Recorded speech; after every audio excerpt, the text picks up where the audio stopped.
Okay, so hello everyone, welcome to NICE Education. This is the fifth lecture of Mechanics of Material. And today learning outcome is concept of a strain.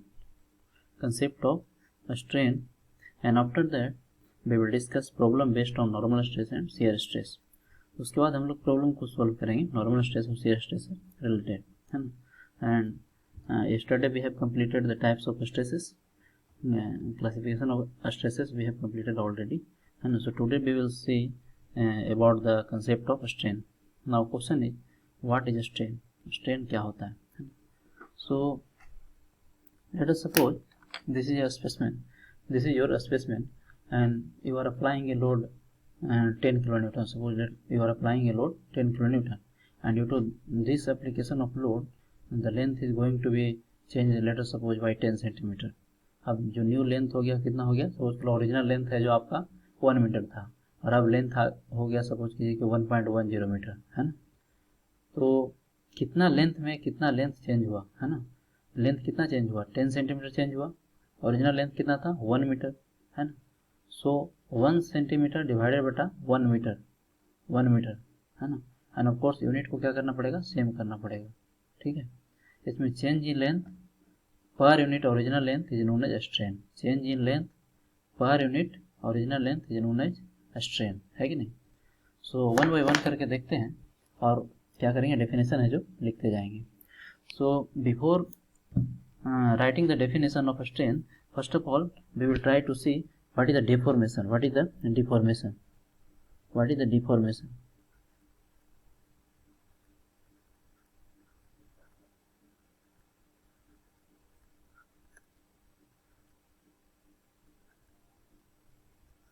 What is the deformation? Actually simply we can write change in length of the bar is called deformation. Change in length of the bar is known as deformation. तो एक line लिख सकते हैं, change in length of bar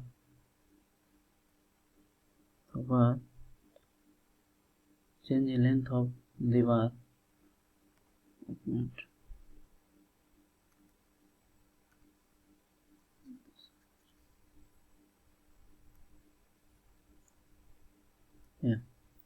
Change in length of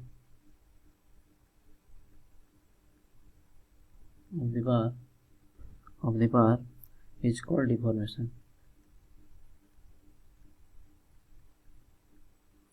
called deformation.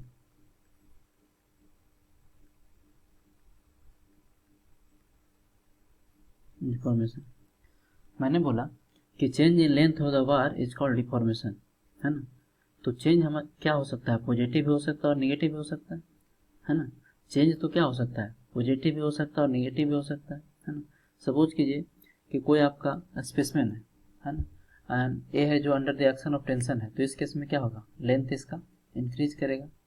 But same specimen पे यदि हम compressive force लगा रहे हैं तो क्या होगा, लेंथ डिक्रीज करेगा, है ना. इसका मतलब ये हुआ कि स्पेसिमेन का लेंथ यदि इंक्रीज कर रहा हो या डिक्रीज कर रहा हो, हम दोनों केस को क्या बोलेंगे, डिफॉर्मेशन बोलेंगे, है कि नहीं. ठीक है.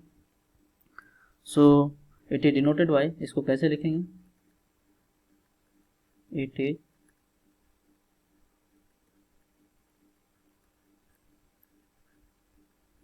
Is denoted by delta. किसे डिनोट करेंगे, इसको डेल्टा से डिनोट करेंगे, है ना. सो deformation is further divided into two parts.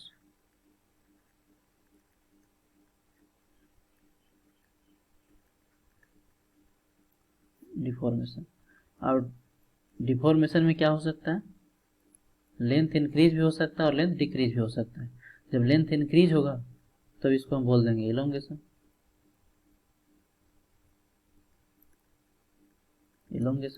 और जब लेंथ डिक्रीज होगा तो क्या बोल देंगे, उसको हम शॉर्टनिंग बोल देंगे.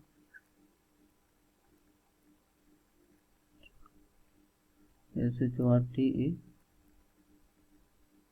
शॉर्टनिंग बोल देंगे, है ना। इसको हम ऐसे लॉजिकली समझ सकते हैं, है ना। जिस तरह से हम पेरेंट्स यदि बोलते हैं तो पेरेंट्स में क्या होते हैं, फादर और मदर दोनों का बोध होता है। पेरेंट्स से फादर और मदर दोनों का बोध होता है। उसी तरह से यदि कोई डिफॉर्मेशन बोलता है तो डिफॉर्मेशन से इलोंगेशन और शॉर्टनिंग दोनों का बोध होता है कि नहीं। यदि हम कोई डिफॉर्मेशन बोल रहा है इसका मतलब इलोंगेशन भी हो सकता है और शॉर्टनिंग भी हो सकता है। अभी डिपेंड करता है कि वार है जो under the action of tensile force है और under the action of compressive force है कि नहीं। सो इलोंगेशन हो या शॉर्टनिंग हो, दोनों हम किसके अंदर रखेंगे, उसको डिफॉर्मेशन के अंदर रखेंगे, है ना। सपोज कीजिए कि ये हमारा एक क्या है, स्पेसमैन है, स्पेसमैन है। अब इस पे आप क्या लगा रहे हैं, टेंसाइल फोर्स लगा रहे हैं P, टेंसाइल फोर्स लगा रहे हैं P, and due to this tensile force, let us suppose original length क्या है, L है, ओरिजिनल लेंथ आपका L है। अब क्या होगा इसका, जब टेंसाइल फोर्स लगाएंगे तो क्या होगा, इसका लेंथ है जो इंक्रीज करेगा, इसका लेंथ क्या होगा, इंक्रीज करेगा, यदि ये इलास्टिक मटेरियल है तो, है ना। ये मान के चलते हैं कि जो इंक्रीज इन लेंथ है वो कितना है, डेल्टा के बराबर है, कितना है, डेल्टा के बराबर है ना, डेल्टा के बराबर है, ठीक है। तो यहाँ पे डिफॉर्मेशन कितना हो रहा है, डेल्टा हो रहा है। सिमिलर फैशन में हम देख सकते हैं कि यदि कोई वार है जो under the action of compressive force, under the action of compressive force P, इसका ओरिजिनल लेंथ L है ना, and due to this compressive force this length is decreased by delta, this length is decreased by delta, है ना, ये इसका final length हो गया। तो इसमें क्या होगा, डिफॉर्मेशन क्या होगा, नेगेटिव होगा, है ना। तो इसको हमको शॉर्टनिंग बोल देंगे। इसमें डिफॉर्मेशन क्या होगा, पॉजिटिव होगा, तो इसको हमने इलोंगेशन बोल दिया, है कि नहीं। अब क्या करेंगे, अब हम देखते हैं स्ट्रेन। अब क्या देखते हैं, strain. Now what is strain,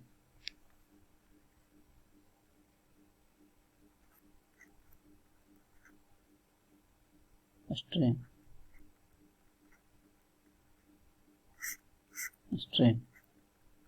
है ना। सो स्ट्रेन इज डिफॉर्मेशन पर यूनिट लेंथ। ये क्या होगा, ये होगा deformation, 1 minute,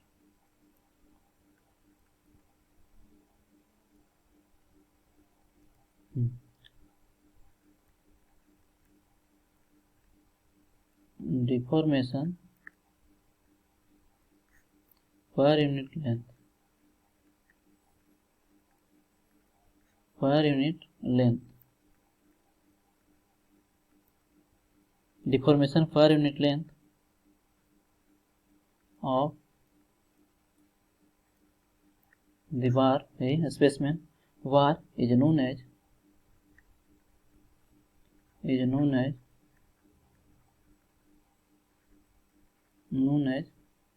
strain।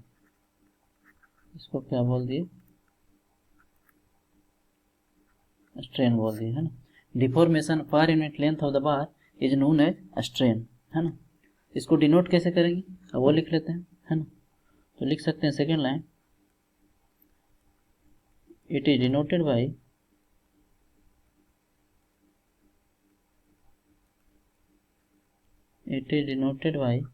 Epsilon, epsilon, EPSILON, epsilon, है ना। It is denoted by epsilon and represented like this. ये स्ट्रेन का क्या हो गया, हमारा सिंबल हो गया, है ना, ठीक है। तो हम क्या लिख सकते हैं, स्ट्रेन बराबर हम लिख सकते हैं, स्ट्रेन को किससे लिख रहे हैं हम, एप्सिलॉन से लिख रहे हैं। और ये क्या होता है, डिफॉर्मेशन पर यूनिट लेंथ। डिफॉर्मेशन को हमने किससे डिनोट किया था, डेल्टा से डिनोट किया था। ओरिजिनल लेंथ क्या है हमारा, L है।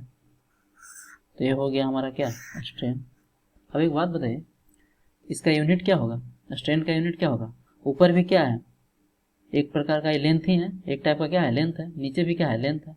इसका मतलब ये हुआ कि दो लेंथ का क्या है, रेशियो है ना, दो लेंथ का क्या है, रेशियो है, तो दोनों क्या हो जाएगा, कट कर जाएगा। इसका मतलब इट हैज नो यूनिट, इसका क्या होगा, कोई यूनिट नहीं होगा। तो लिख सकते हैं it has no unit, it has no unit, है ना, इसका कोई यूनिट नहीं होगा, इसका कोई यूनिट नहीं होगा, है कि नहीं, ठीक है। अब क्या करें, अब फर्दर है जो इसको क्या करेंगे, स्ट्रेन का टाइप देखेंगे, है ना, स्ट्रेन का टाइप देखेंगे। तो क्लासिफिकेशन ऑफ स्ट्रेन्स की जब बात करते हैं तो जिस तरह हम स्ट्रेस को डिवाइड किए थे उसी तरह से हम स्ट्रेन्स को भी डिवाइड कर सकते हैं, उस तरह से भी स्ट्रेन को भी हम क्लासिफाई कर सकते हैं। फर्स्ट क्लासिफिकेशन हमारा होगा नॉर्मल स्ट्रेन, ऑफ कोर्स क्या होगा, पहला होगा हमारा नॉर्मल स्ट्रेन, है ना, and this normal strain is further divided into two parts, ये बात बताया आपको, है ना, two parts. First is tensile strain, first is tensile strain, second is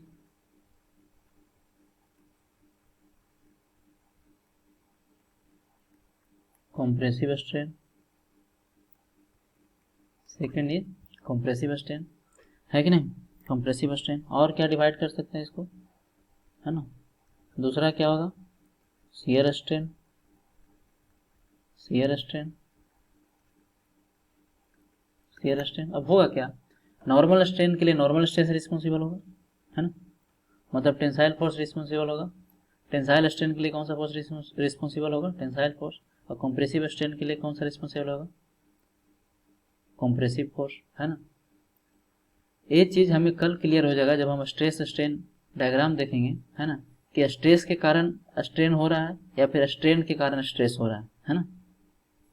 फिलहाल के लिए अभी पता होना चाहिए कि strain is responsible for stress, है ना, स्ट्रेस के लिए कौन रिस्पॉन्सिबल है, स्ट्रेन रिस्पॉन्सिबल है, ना कि स्ट्रेन के लिए स्ट्रेस रिस्पॉन्सिबल है ना। तो ये चीज़ आपको क्लियर होना चाहिए कि स्ट्रेस के लिए कौन रिस्पॉन्सिबल है, स्ट्रेन रिस्पॉन्सिबल है ना। कल जब हम पढ़ेंगे तो क्लियर हो जाएगा। नंबर थर्ड क्या लिख सकते हैं, वॉल्यूमेट्रिक स्ट्रेन,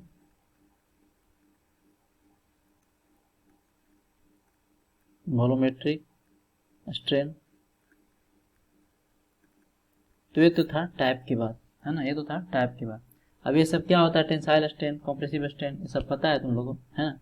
शियर स्ट्रेन के लिए क्या होगा, जब बॉडी है जो अंडर द एक्शन ऑफ क्या होगा, शियर होगा, तो उस केस में क्या होगा, शियर स्ट्रेन जनरेट होगा, है ना। कल देखा था कुछ ऐसा है जो बॉडी था, इस पर हम शियर फोर्स लगा रहे थे भी, तो इसका शेप है जो कुछ चेंज होके ऐसा हो गया था, है ना, कुछ ऐसा हो गया था कि नहीं, कुछ इस तरह से हो गया था। तो इतना क्या हुआ, इसमें चेंज आया, इतना क्या हुआ, चेंज आया। बाकी जब हम प्रिंसिपल स्ट्रेस स्टार्ट करेंगे वहाँ पे सब ये सब डिटेल में पढ़ना है कि नहीं।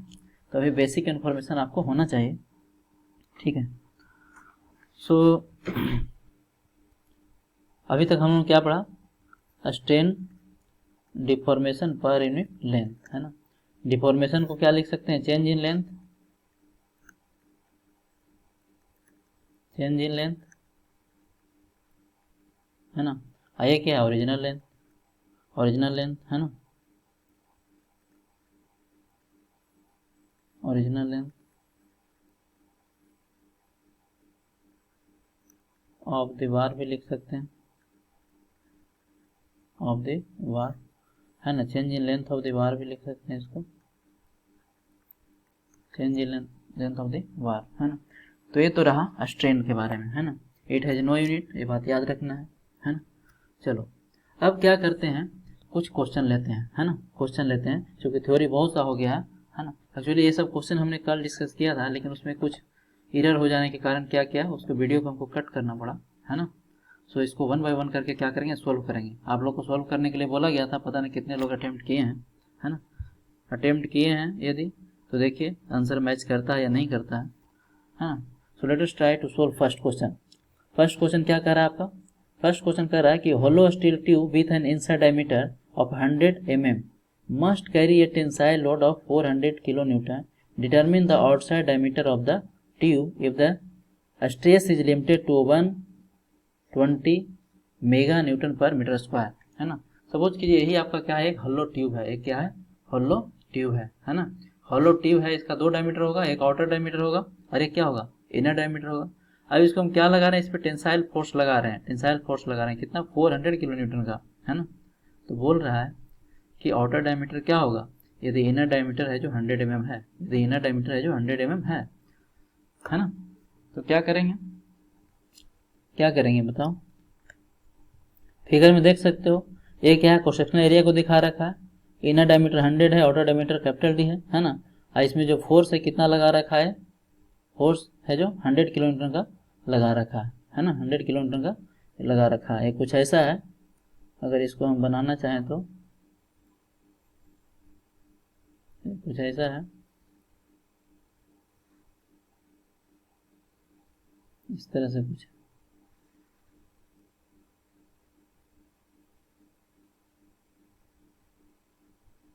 इस तरह से कुछ है ना। यहाँ पे है जो फोर्स लगा रहा है आपका कितना? 400 किलो न्यूटन कितना लगा रखा है? 400 किलो न्यूटन। सो पी बराबर कितना हो गया? 400 किलो न्यूटन। अब हम क्या लगाएंगे? ये जो पी फोर्स लग रहा है ना, इसको कौन सा एरिया रजिस्ट कर रहा होगा? ए वाला एरिया रजिस्ट कर रहा होगा। ए वाला ये एरिया है जो रजिस्ट कर रहा होगा। ये एरिया क्या है? रजिस्ट कर रहा है ना। तो ये एरिया निकालना पड़ेगा। चलो इधर बना के दिखाता हूँ।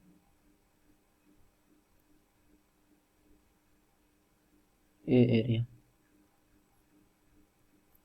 ये आपका आउटर डाया है कैपिटल डी, और ये आपका स्मॉल इनर डाया है 100 mm। कितना दिया हुआ है इसका? इसका वैल्यू दिया हुआ 100 mm, है ना। ठीक है। तो ये जो अप्लाइड लोड है, अगर इसको सेक्शन को हम कहीं पे कट करेंगे इसके यहाँ से, है ना, तो क्या लग रहा होगा? इधर स्ट्रेस लग रहा होगा, इंटरनल रेजिस्टेंस डेवलप हो रहा होगा इसमें, है ना। उसका वैल्यू कितना होगा? सपोज करो कि स्ट्रेस जो डेवलप हो रहा है वो सिग्मा है। तो इस सिग्मा को यदि हम टोटल एरिया से गुना कर दें, इस एरिया से, तो हमारा क्या निकल जाएगा? ये टोटल एक्सटर्नल फोर्स के बराबर हो जाएगा। क्या हो जाएगा? टोटल एक्सटर्नल फोर्स के बराबर हो जाएगा। ठीक। तो सिग्मा का वैल्यू तो दिया है 120 मिली, ये दिया हुआ है 120 मेगा न्यूटन पर मीटर स्क्वायर, है ना। मेगा न्यूटन पर मीटर स्क्वायर, ठीक है। अब देखो 1 न्यूटन पर मीटर स्क्वायर किसके बराबर होता था? कुछ याद है? 1 न्यूटन पर मीटर स्क्वायर को बोलते थे 1 पास्कल। कितना बोलते थे? 1 पास्कल, है ना। यानी हो गया 120 मेगा पास्कल। इसका मतलब ये वैल्यू जो दिया हुआ है क्या है? 120 मेगा पास्कल। और 1 मेगा पास्कल होता है जो क्या होता है? 1 न्यूटन पर mm स्क्वायर के बराबर होता है। 1 मेगा पास्कल ये भी बताया था कि 1 न्यूटन पर mm स्क्वायर के बराबर होता है। इसका मतलब इनडायरेक्टली हम कह सकते हैं कि ये जो वैल्यू दिया हुआ है आपका, ये दिया हुआ है 120 न्यूटन पर 120 न्यूटन पर mm स्क्वायर ही दिया हुआ। एरिया क्या होगा? 5/4 into outer dia square minus inner dia square, है ना। 5/4 इंटू आउटर डाया स्क्वायर मतलब outer area minus inner area, है कि नहीं? इनर एरिया बराबर क्या हो जाएगा? पी कितना? 400 किलो न्यूटन है। अब इसको हम न्यूटन में कन्वर्ट कर देते हैं। क्या करेंगे? 1000 से इसको मल्टीप्लाई कर देंगे तो ये क्या किस में कन्वर्ट हो जाएगा? न्यूटन में कन्वर्ट हो जाएगा, है ना। ठीक है। अब देखो, अब इसको हम क्या कर सकते हैं?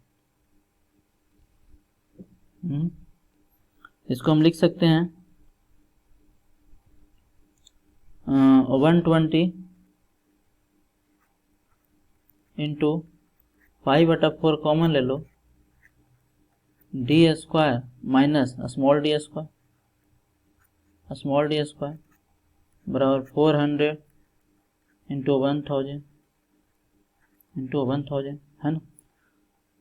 और लिख सकते हैं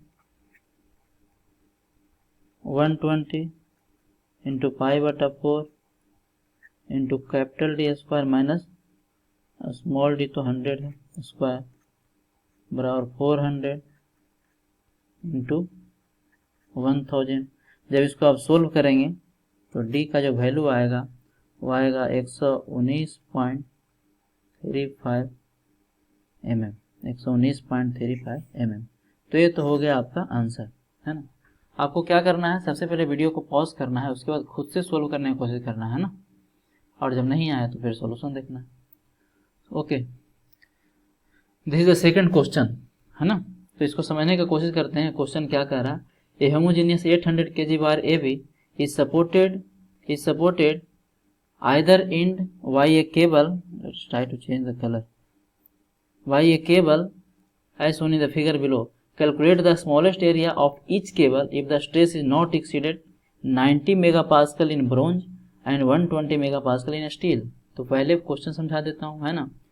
दो स्ट्रिंग है इसमें, है ना, दो केबल लगा हुआ, cable means wire, just like this one, है ना, केबल मीन्स वायर, ठीक है। सो एक तो है जो ब्रोंज का बना हुआ है, ये ब्रोंज का है, ये क्या है, स्टील का है, इसका लेंथ 4 मीटर है, इसका लेंथ 3 मीटर है ना।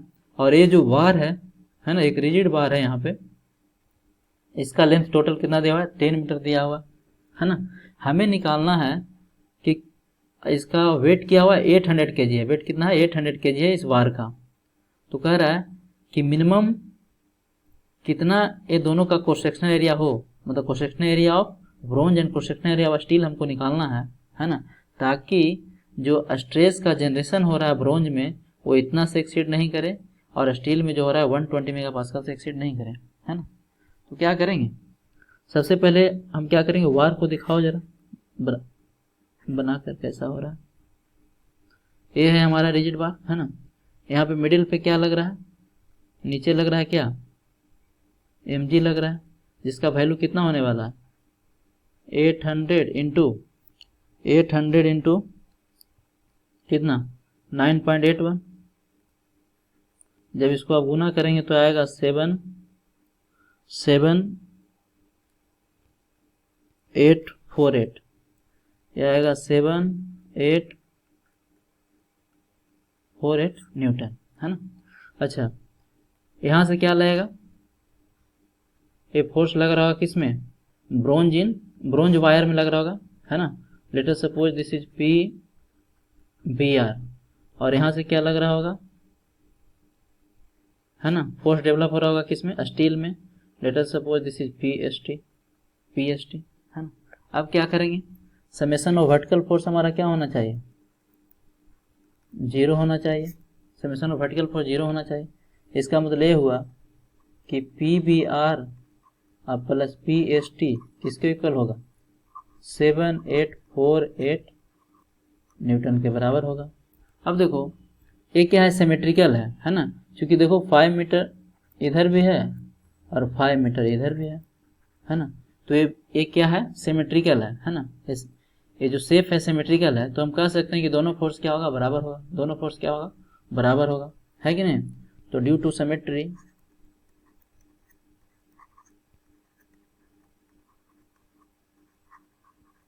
सिमेट्री क्या लिख सकते हैं, PBR इक्वल टू PST, दोनों का क्या होगा, बराबर होगा।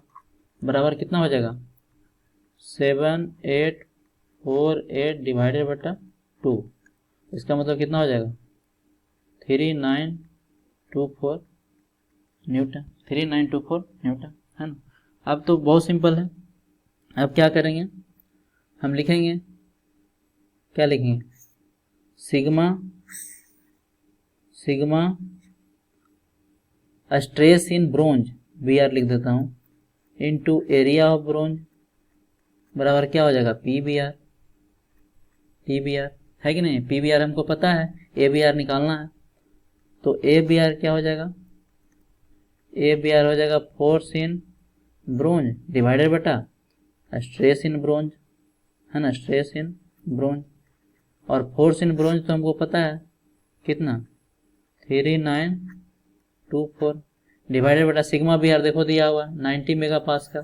90 mega pascal in the sense of क्या, ये तो न्यूटन में है ऊपर। 90 मेगा पास्कल मतलब 90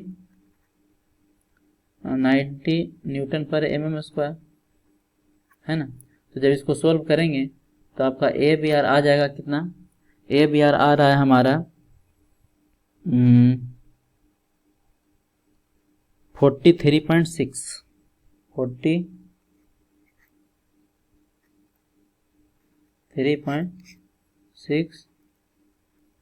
mm स्क्वायर है ना। सिमिलरली आप लिख सकते हैं sigma S T into A S T divide बराबर क्या हो जाएगा, फोर्स इन स्टील बार है ना, स्टील केबल। तो यहाँ से ए एस टी भी निकल जाएगा। ए एस टी क्या हो जाएगा, फोर्स इन स्टील डिवाइडेड बटा सिग्मा एस टी है ना।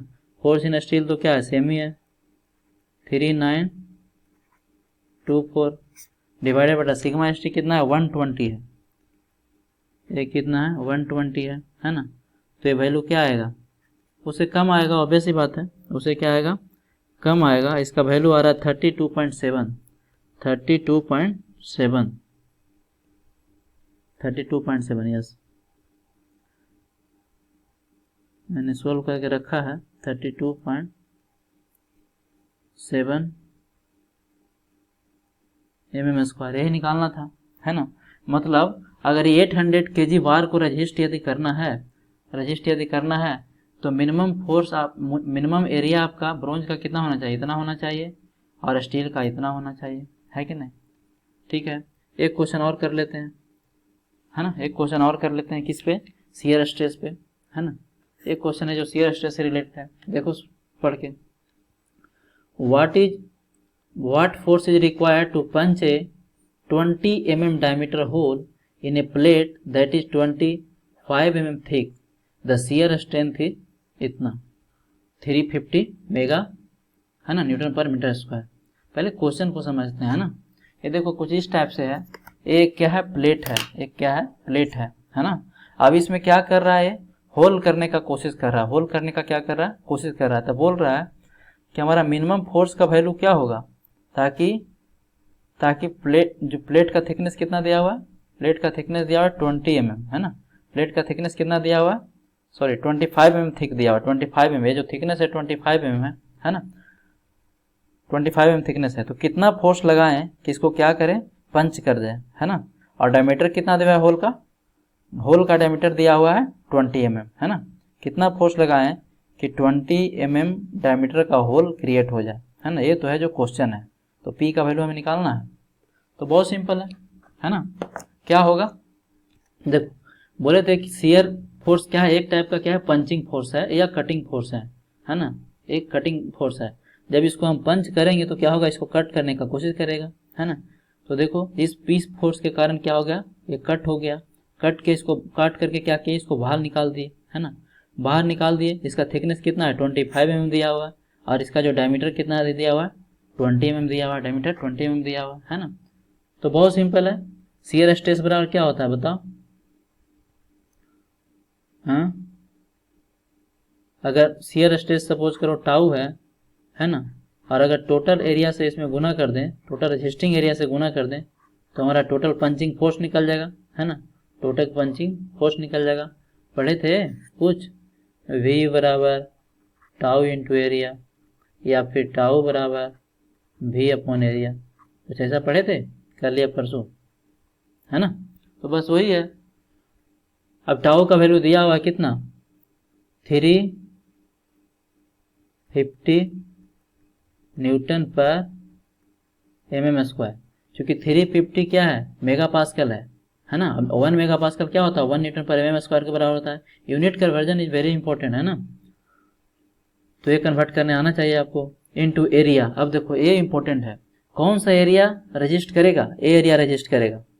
देखो कौन सा एरिया रजिस्ट करेगा, 2 पाई आर है ना, ये टोटल लेंथ हो गया, इनटू इसका थिकनेस कितना है, सपोज करो थिकनेस कितना है टी है, तो टोटल रजिस्टिंग एरिया क्या हो जाएगा 2 पाई आर इंटू टी। इसका मतलब क्या 2 पाई आर इसका मतलब ये हो गया कि पाई डी इंटू टी भी लिख सकते हैं, है ना, नहीं 2r बराबर डी हो गया तो पाई डी इंटू टी भी लिख सकते हैं। तो टोटल रेजिस्टिंग एरिया इंपॉर्टेंट है समझना, है ना, टोटल लेंथ निकालना है तो 2 पाई आर, है ना, इंटू दिस थिकनेस, इसी को तो कट कर रहा है। तो ठीक है, तो लिख देता हूँ pi d into t, pi into d दिया हुआ है कितना इंटू टी बराबर 4 पी, दिस इम्प्लाई 350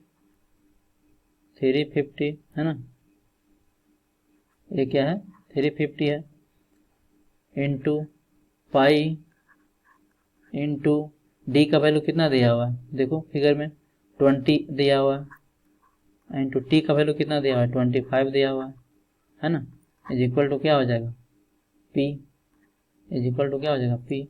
अब कुछ नहीं करना है, इसको गुना करना है, सिंपल सा क्वेश्चन था, लेकिन क्वेश्चन को समझना बहुत इंपॉर्टेंट है, क्वेश्चन को समझना बहुत इंपॉर्टेंट है। मैं सोल्व करके रखा हूँ, हम लिख देते हैं वैल्यू, ये आ रहा है, सोल्व करने के बाद पी का जो वैल्यू आ रहा है, सोल्व करने के बाद आपका जो पी का वैल्यू आ रहा है वो आ रहा है 549.8, 549.8 किलो न्यूटन। मतलब इतना फोर्स यदि हम इस पे लगाएंगे तो क्या हो जाएगा, होल क्रिएट हो जाएगा जिसका डायमीटर होगा 20 mm और थिकनेस उस प्लेट का क्या है 25 mm है।